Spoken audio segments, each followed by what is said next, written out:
Prime Minister Trudeau is set to meet with Vice President Mike Pence today to talk about USMCA. What's expected to come out of that discussion? We think that's an important discussion on the ratification process. Clearly, the U.S. administration and our government have a goal of getting this new arrangement ratified.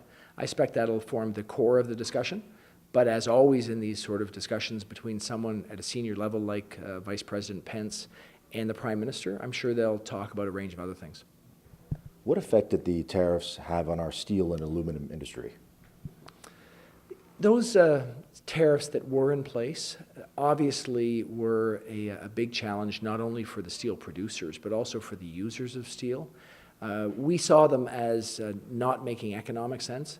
So we were extremely pleased that our long-term goal of getting them off worked.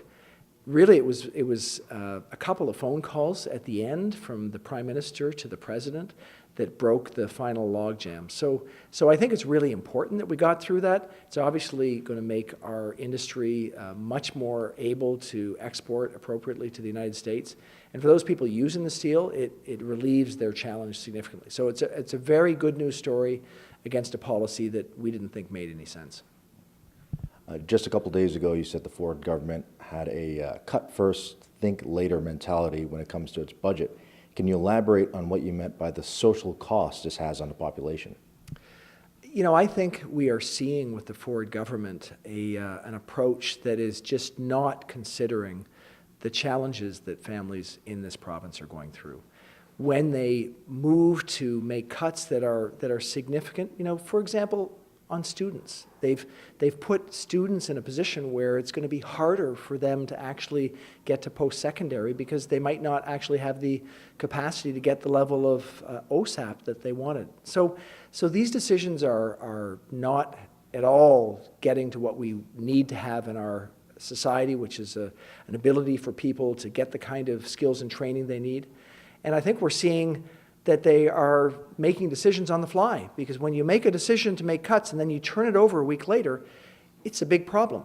And I identified in that discussion the similarity between the Doug Ford approach and the Andrew Scheer approach, because they were talking one thing about the kinds of advantages they were going to give to the wealthiest, you know, things like tax breaks for private schools, and also about their ability to make quick cuts, and then all of a sudden they flip-flopped a week later. It's consistent in this approach that they're not thinking about what's going on in our economy to make their decisions. We're taking what we think is the right approach. We're investing for the future, we're doing it in a fiscally responsible way, and we're thinking about how we can actually help Canadian families do better. You touched on it in your speech, but you said the pollution tax imposed by the federal government is reinvested into small businesses and the economy. But this tax has driven up costs in all industries that affect the average Canadian, from groceries, gas, to even flights. Can the amount accumulated and reinvested by the pollution tax be enough to not negatively impact Canadians?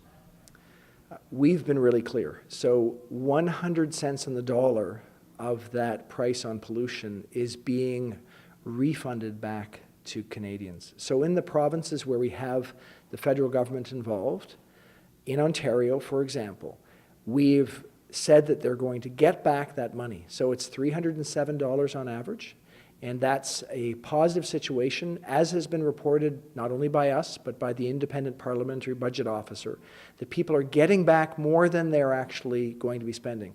This is just finding a way for us to make investments in lowering our carbon intensity over time and making sure that people don't feel the impacts. It is clearly not an economic problem, as the Bank of Canada has come out and said as well. This is something that's conducive to a good long-term future. And I just want to remind people that it has been in place in British Columbia for a decade. And what have we seen? We've seen rising incomes in British Columbia. We've seen the economy do very well. And we've seen the change in the carbon intensity, the emissions, that's been important. So it's the right policy, and we just hope that provinces will come on board with it. And Adam, this is something that you probably want to touch on as well. Milton has been developing itself to become an innovation corridor. What are the federal government's plans to help with that? Well, I'd like Adam to take a crack at that because he's spending a lot of time out talking to businesses here and to people that live in Milton. Well, the number one thing that I hear at the door is the economy and jobs. People want to know, what we're doing for local Miltonians, because when we talk in the broader scope in Canada about investing in the middle class, I think, Miltonians are rightfully concerned. How is that affecting us here locally? And the honest truth is it's affecting us in a very, very positive way. When we say that we've added jobs or that Canada has added jobs, there's been added jobs here in Milton. Those investments that we're hearing about, from the supercluster to the Milton Innovation Centre that we're going to visit a little bit later, to housing. There's a great announcement here locally just last week about investments in affordable housing. The investments that the federal government are making across the country are having a real positive impact here in Milton. And I mean, you mentioned Canada Child Benefit. The numbers are actually incredible for Milton because there are so many kids and there's so many families here in Milton. I think the number was $94 million in 2018 alone, which is per capita the highest in the GTA. So it's having a really, really good impact, and it's evident at the doors. Let me just say that we're seeing an economy that's doing well in Canada broadly, but specific to a place like Milton, businesses are doing well. I mean, there's always businesses that are looking for new opportunities, of course, but businesses are doing well. People's opportunities within those businesses is positive. We're seeing wage increases. So it is a good situation for people in this part of the country. We know some of the things that we've put in place that are helping businesses. We've lowered small business taxes. So these are very helpful, and as was said by Adam, families see the benefit from having good jobs and being able to raise their families in a good situation. Are there any specific initiatives by the federal government to make housing more affordable in the GTA? We have been working on the housing file really for 4 years. So in terms of housing affordability, we recognize that it's a challenge for many people because of the high cost of housing in the GTA, the broader region. But what we've done is a few things. First of all, we've introduced a national housing strategy that provides for much more affordable housing. We've put in place a strategy to help people to get into lower cost units. That's important. We've also put in place a rental financing construction initiative, so more rental housing will be built. And then finally, of course, we put in place measures to ensure the stability of our mortgage market. And that's, we see, stabilized the price increases in the market. So for families that are looking to get into the market, that's helped them to at least know where they can get in. And we put in place a first-time home buyers incentive so that people can actually put some of their mortgage over to the CMHC, reducing their mortgage, those first-time home buyers. So there's a suite of things we've done. There will always be an importance in us continuing to look at the housing market. It's so important for families. But we've made real progress against something that we recognize is a real challenge for many families. And aside from the pollution tax, what are some of the initiatives by the federal government to reduce carbon, and what are the challenges in doing so? Well, there are many things we've done. The most important thing for the long term will be to put a price on pollution. I mean, we wouldn't allow people to throw garbage on the street without having some sort of ramification. And therefore, we don't want to have people pumping stuff into the air without some ramification. So that's really important. But we've done a lot of other things. I mean, we've put in place funding so that people can, for example, do home retrofits. That's coming through the municipalities.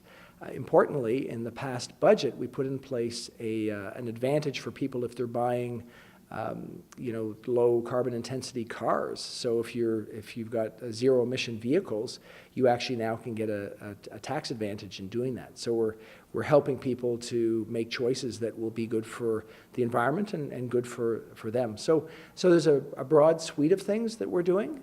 They're all important, but the single most important approach that we're taking is to make sure that there's a price on pollution and that people get the money back. So we're creating the incentive to be less impactful on our environment, but we're not impacting middle-class Canadians. Or if I could, right here in Milton, there's a great example of some of those industrial investments that you're talking about in a company called Rockwall. They make insulation. So first of all, they make a very important product for Canadian homes, because in the winter we heat our homes and in the summer we cool our homes. So it's important that they're well insulated. And insulating your home really, really well leads to better efficiency and leads to lower fuel costs for heating your home. But what they did in their own company is they found that they were a very carbon intensive industry, because they're basically using the coke and the leftover products from the steel industry to make insulation, and they had heated up really, really hot, basically, so it takes a lot of carbon. So they retrofitted their entire building, and it actually saved them $100,000 a month.